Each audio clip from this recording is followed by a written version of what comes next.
Let's talk about hangovers for women who are old enough to know better. I'll go first. By the way, I'm Colleen, and I'm a drinking coach, helping high-achieving professional women permanently reduce their alcohol consumption by 80% so they don't have to quit.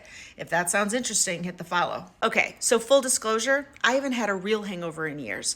But as anyone who enjoys drinking knows, sometimes you just get overserved. It happens. Being able to trust yourself with alcohol does not mean that you are perfect and that you never make a mistake.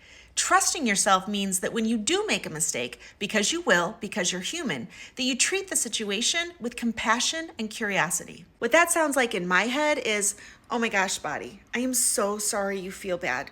Let's get you some water and some sunlight and some breakfast so I can figure out what stop signs I blew through and what needs to change so I can do better next time. That is a very different response from how I used to be. I used to wake up with all sorts of shame and anxiety and ask myself horrible questions like, what the hell is wrong with you? Why can't you just drink like a normal person? And this has to stop. You can't keep doing this. And because I didn't really believe that I could trust myself, I'd set some unrealistic goal like I'm never drinking again. I'd push through the day, somehow getting everything done that I needed to, and eventually start feeling better, a little more optimistic, and maybe like I deserve a reward for getting through this shitty day. I'd start thinking, maybe I just overreacted this morning. I mean, that's what anxiety does for you, right?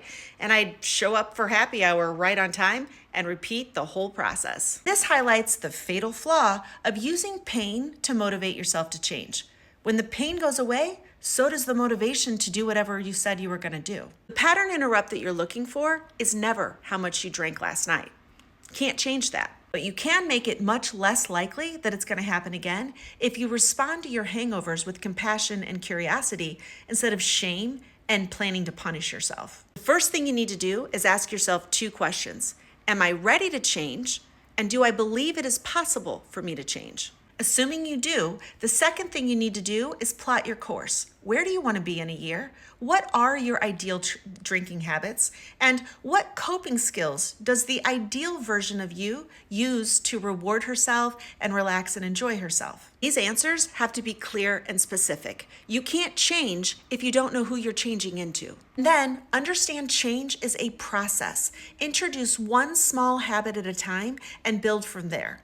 Aim for no more than 5% change in any 1 week. And the first change you need to make is to stop beating yourself up because you didn't get everything right the first time you tried. Instead of focusing on what you did wrong, practice noticing the little things you did right so you can do more of those next time. If this makes sense, type compassion into the comments.